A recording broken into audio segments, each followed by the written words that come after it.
secretario de Planificación Operativa del municipio de La Matanza, que le damos la bienvenida a Mediodías con la RAC. Buenas tardes, Miguel, los saluda Emilio, ¿cómo está?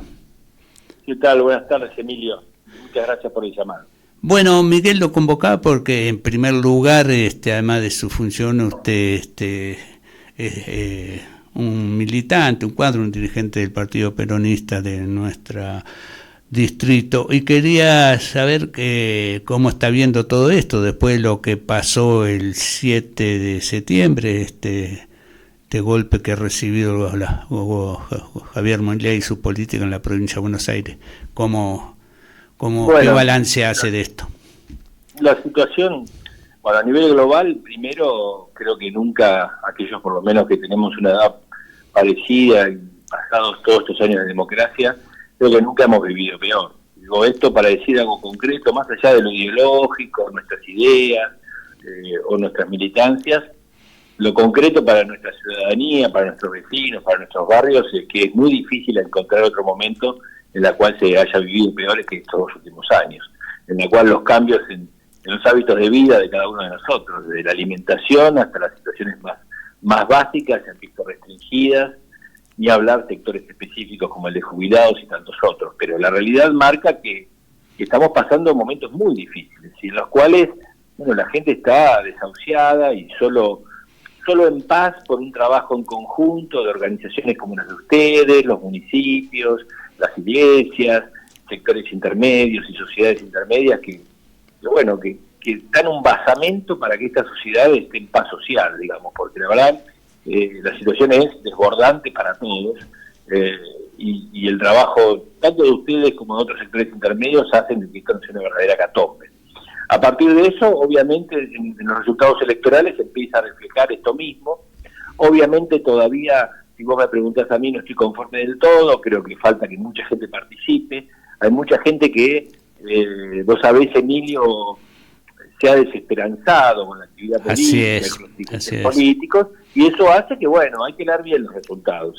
Los resultados son que, el movimiento nacional ha triunfado el 7 y en eso estamos contentos, pero no sacamos muchos más votos que en el 2023. Atención con eso.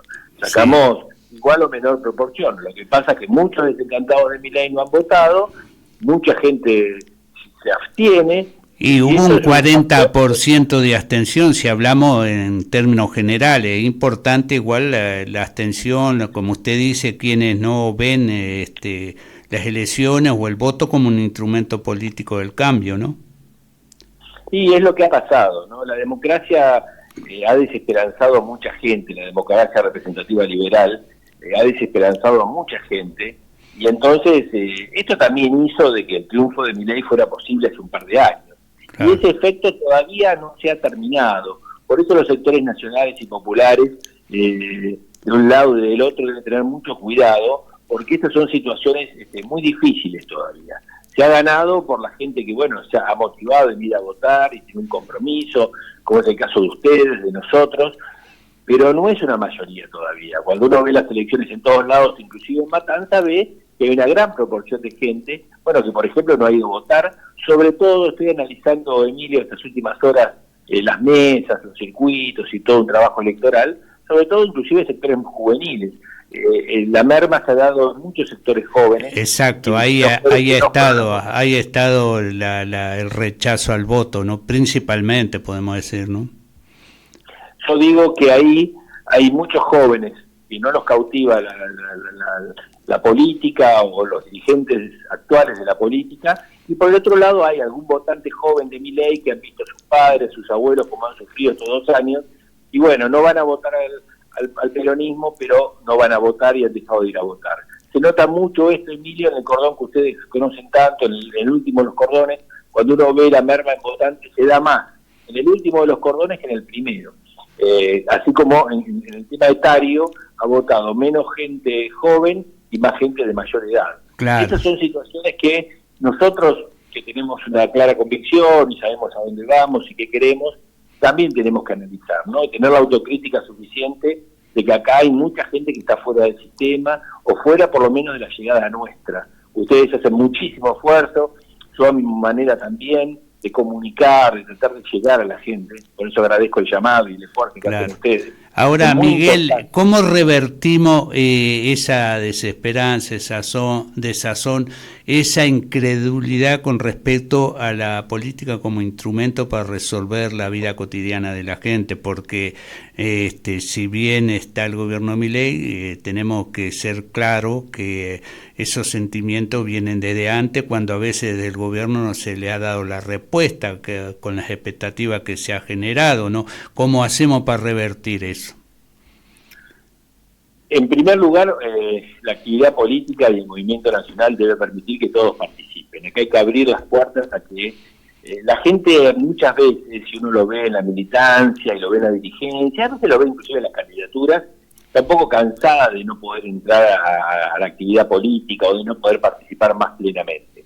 Entonces, hay que empezar a abrir de abajo hacia arriba, de las bases hacia arriba, la posibilidad de que la gente participe en la vida política. No importa tanto las ideas, si son de un lado o del otro, pero que puedan participar. A veces los partidos políticos y todos, me incluyo, nos cerramos, y eso hay que tener mucho cuidado con eso, porque si no la gente queda fuera del sistema directamente y no tiene posibilidades de participar. Eso por un lado. Y después, con proyectos concretos. Acá hay que hablar de temas de fondo que le pasan a la Argentina. Yo soy, y lo conozco a Juan Carlos de la época de nuestra lucha con el tema del campo, un enamorado de la necesidad de la distribución de la tierra. Muchos no entendieron en ese momento la lucha. La lucha no era por un tema económico de retención. La lucha es por la tierra.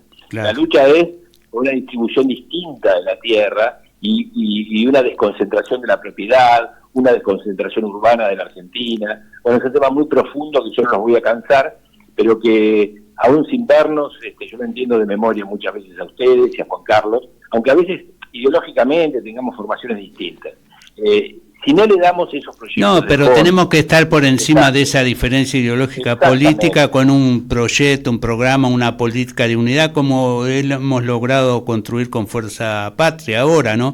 Ahora, sobre eso que usted dice me da pie para decirle, porque más allá de las figuras, que son importantes, vamos a decir, porque la gente también quiere ver el candidato, lo importante también es las propuestas de un programa de cambio, de realizaciones. Bueno, ¿para qué queremos gobernar y qué vamos a hacer cuando gobernemos?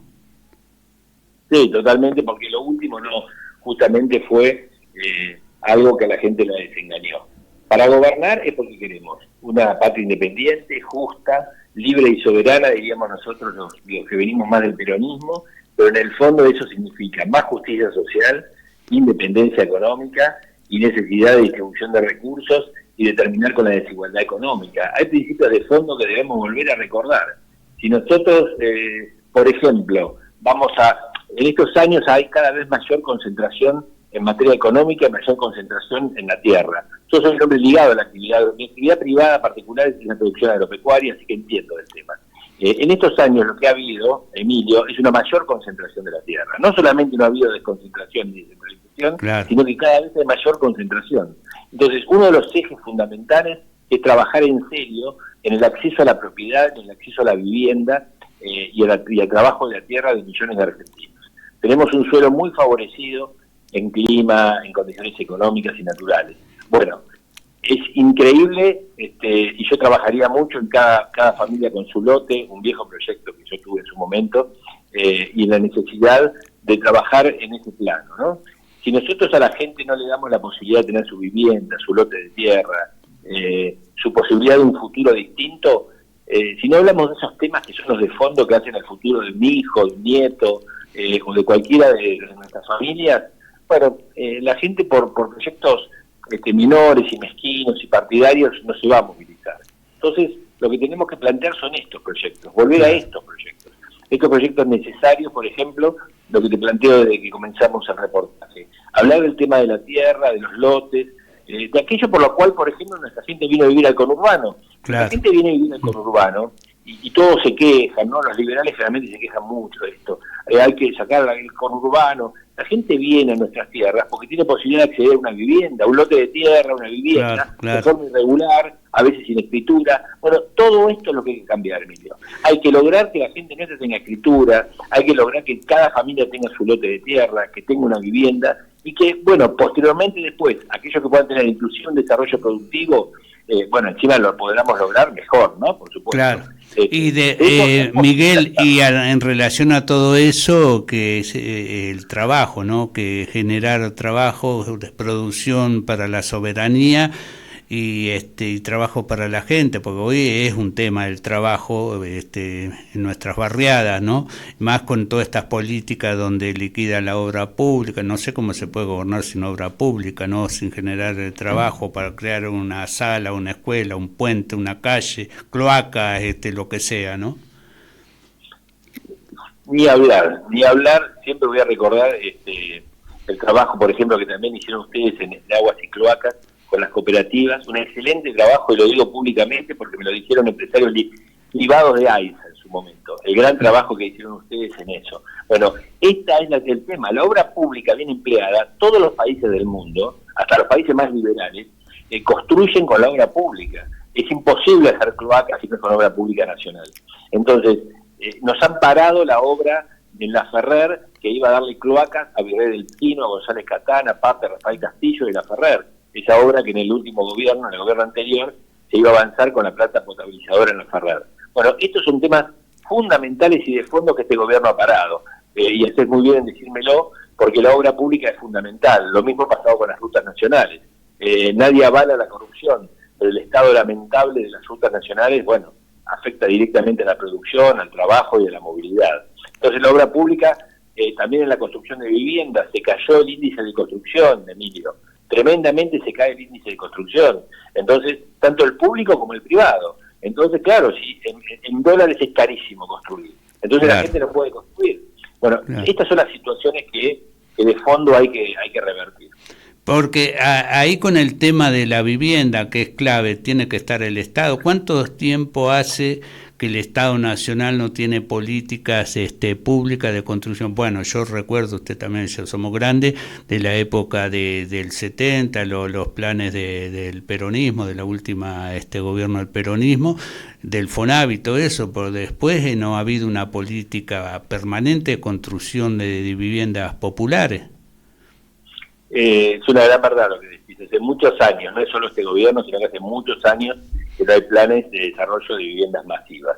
Ha habido pequeños planes, pero ínfimos en cuanto a su cantidad en los últimos años. Muy pequeños planes, es verdad esto. Claro, porque es un tema, el tema de la vivienda. Hoy los alquileres son carísimos, ¿no? Un trabajador, una familia que no puede sostener, hay alquileres de 600, 700 mil pesos. Le estoy hablando de los valores entre nosotros acá, no es que estoy hablando de la capital federal. Es así, Emilio. Las últimas grandes barriadas, pensemos en La Matanza, desde los hechos en el Camino de Cintura o los FONAVI, o los hechos en diferentes momentos, son todos de décadas, de hace muchas décadas. Cuando uno ve los grandes barrios, después se hicieron pequeños barrios que se entregan 8, 10, 15, 30 viviendas, y son cifras ínfimas para lugares como La Matanza. Pero los grandes bloques de viviendas se hicieron en otro momento y en otras décadas. Es una gran verdad lo que estás diciendo. Por eso yo creo que la entrega de lotes, la entrega de materiales de construcción, la posibilidad de construcción de barrios a través de la obra pública, bueno, por supuesto sería uno de los grandes avances junto con el tema vial para avanzar en la obra pública nuevamente.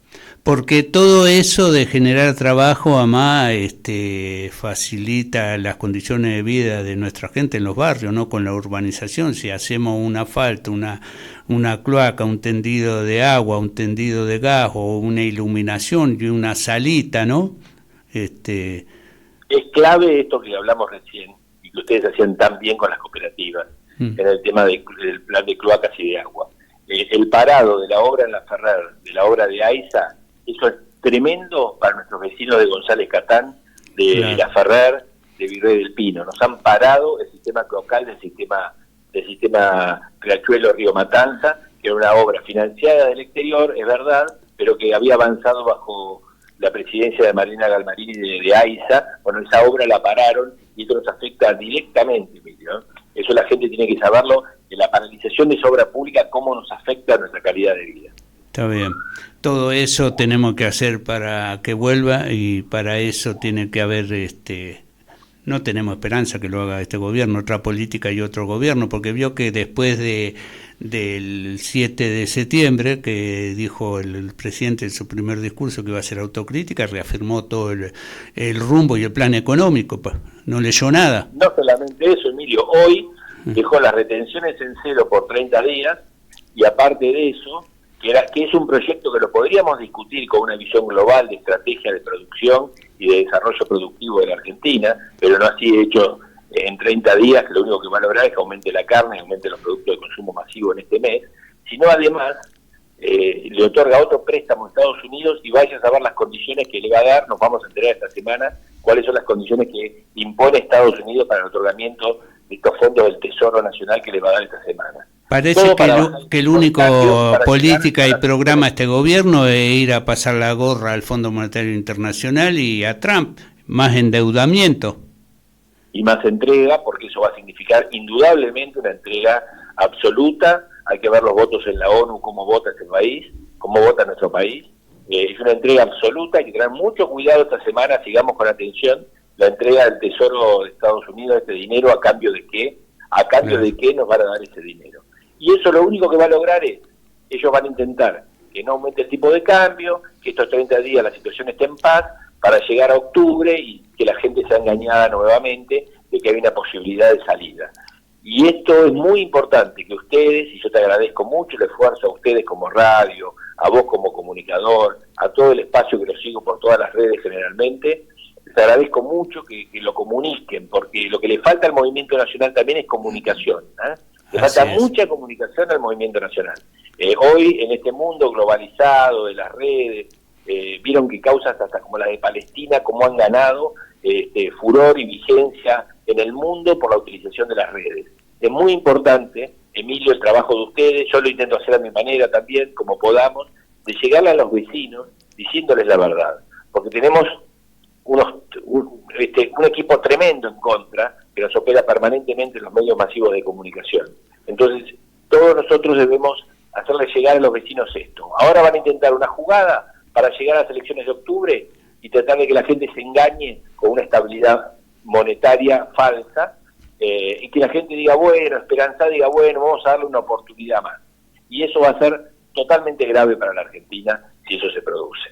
Está bien. Bueno, gracias, Miguel, le agradezco mucho esta comunicación. Miguel Saredi, secretario de Planificación Operativa del municipio de La Matanza. Un abrazo grande, buenas tardes.